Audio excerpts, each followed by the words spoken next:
ಕ್ಷೇತ್ರ ಚಾಮುಂಡೇಶ್ವರಿಯ ವರಪುತ್ರರೂ ಕೂಡ ಹೌದು ಸಿದ್ದರಾಮಯ್ಯನವರು.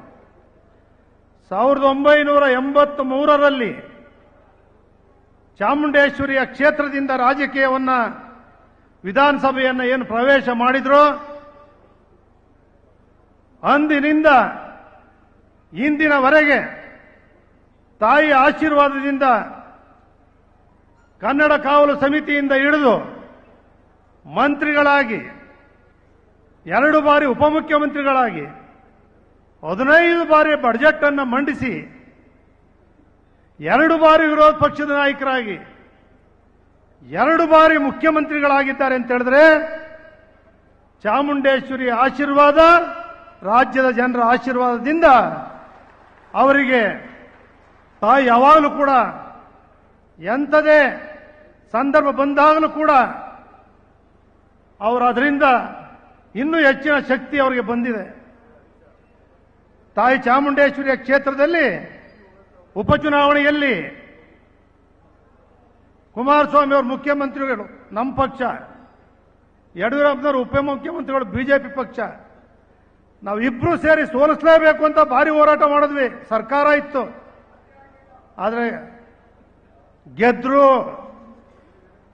ಅಂದ್ರೆ ಅಂತ ಕಠಿಣ ಸಂದರ್ಭದಲ್ಲೂ ಕೂಡ ತಾಯಿ ಚಾಮುಂಡೇಶ್ವರಿ ಯಾವತ್ತೂ ಕೂಡ ಅವರ ಆಶೀರ್ವಾದ ಅವರಿಗೆ ನಿರಂತರವಾಗಿ ಇದೆ ಅನ್ನೋದಕ್ಕೆ ಇದೇ ಸಾಕ್ಷಿ. ರಾಜಕಾರಣಿಗಳು ಯಾವತ್ತು ಮೈನ್ಸು ರಿಯಲ್ ಎಸ್ಟೇಟ್ ಪ್ರವೇಶ ಮಾಡ್ತೋ ಆ ದಾಳಿಲೂ ಸಿದ್ದರಾಮಯ್ಯ ಉಳಿದವರು ಅಂದ್ರೆ ಇದೊಂದು ದೊಡ್ಡ ಆಶ್ಚರ್ಯ. ಸಿದ್ದರಾಮಯ್ಯನವ್ರ ಬಗ್ಗೆ ನನಗೆ ಗೊತ್ತಿರೋದ್ರಿಂದ ಮಾತಾಡ್ತೀನಿ. ಚಾಮುಂಡೇಶ್ವರಿ ಸನ್ನಿಧಿಯಲ್ಲಿ ಕುಟುಂಬ ನೋಡಿದವರಲ್ಲ, ಮಗನೂ ನೋಡಿದವರಲ್ಲ, ಹೆಂಡತಿನೂ ನೋಡಿದವರಲ್ಲ. ನಮಗೆ ಗೊತ್ತಿದೆ ಚೆನ್ನಾಗಿ. ಈಗ ವಯಸ್ಸಾದ್ಮೇಲೆ ಏನೋ ಪ್ರೀತಿ ಬಂದಿದೆಯೋ ಗೊತ್ತಿಲ್ಲ ನನಗೆ. ಅವರು ಯಾರು ಒಳ್ಳೆ ಕೆಲಸ ಮಾಡಿದ್ದಾರೆ, ವೀರೇಂದ್ರ ಪಾಟೀಲ್ ಇರಲಿ, ಕೆಂಗಲ್ ಹನುಮಂತಯ್ಯನಿರಲಿ, ಹೆಗ್ಡೆ ಅವರಿರಲಿ, ದೇವೇಗೌಡರಿರಲಿ, ಯಾರೇ ಎಸ್ ಎಂ ಕೃಷ್ಣ ಇರಲಿ, ಒಳ್ಳೆ ಕೆಲಸಗಳನ್ನ ಏನ್ ಮಾಡಿಬಿಟ್ಟೋಗಿದ್ದಾರೆ ಸ್ಮರಣೆ ಮಾಡ್ತಾ ಇಲ್ಲ. ಎಲ್ಲ ಗಾಜಿನ ಮೇಲೆ ಕೂತಿದ್ದಾರೆ. FIR ಬಿತ್ತು ಅಂದ್ರೆ ಯಾರು ಇರುವಂಗೇ ಇಲ್ಲ.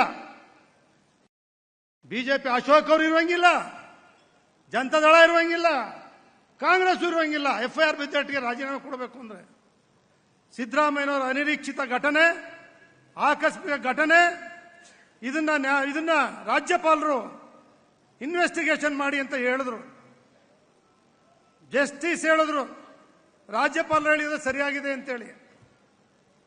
ಇನ್ವೆಸ್ಟಿಗೇಷನ್ ಮಾಡಿದ್ರೆ ಯಾವ್ದಾದ್ರು ಕಾನೂನಲ್ಲಿ ಇವ್ ಜೈಲಿಗೆ ಹಾಕು ಅಂತ ಹೇಳಿದ್ಯಾ, ಇಲ್ಲ ರಾಜೀನಾಮೆ ಕೊಡು ಅಂತ ಹೇಳಿದ್ಯಾ,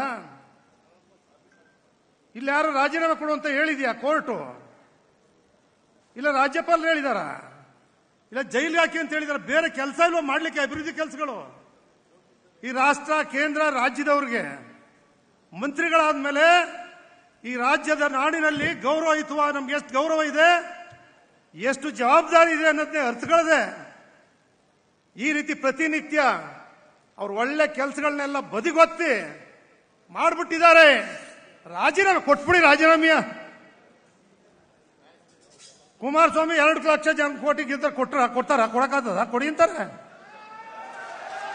ಸಿದ್ದರಾಮಯ್ಯನವರು 136 ಜನ DK ಗೆದ್ದಿದ್ದಾರೆ. ಆ ರಾಜೀನಾಮೆ ಕೊಟ್ಬಿಡಿ.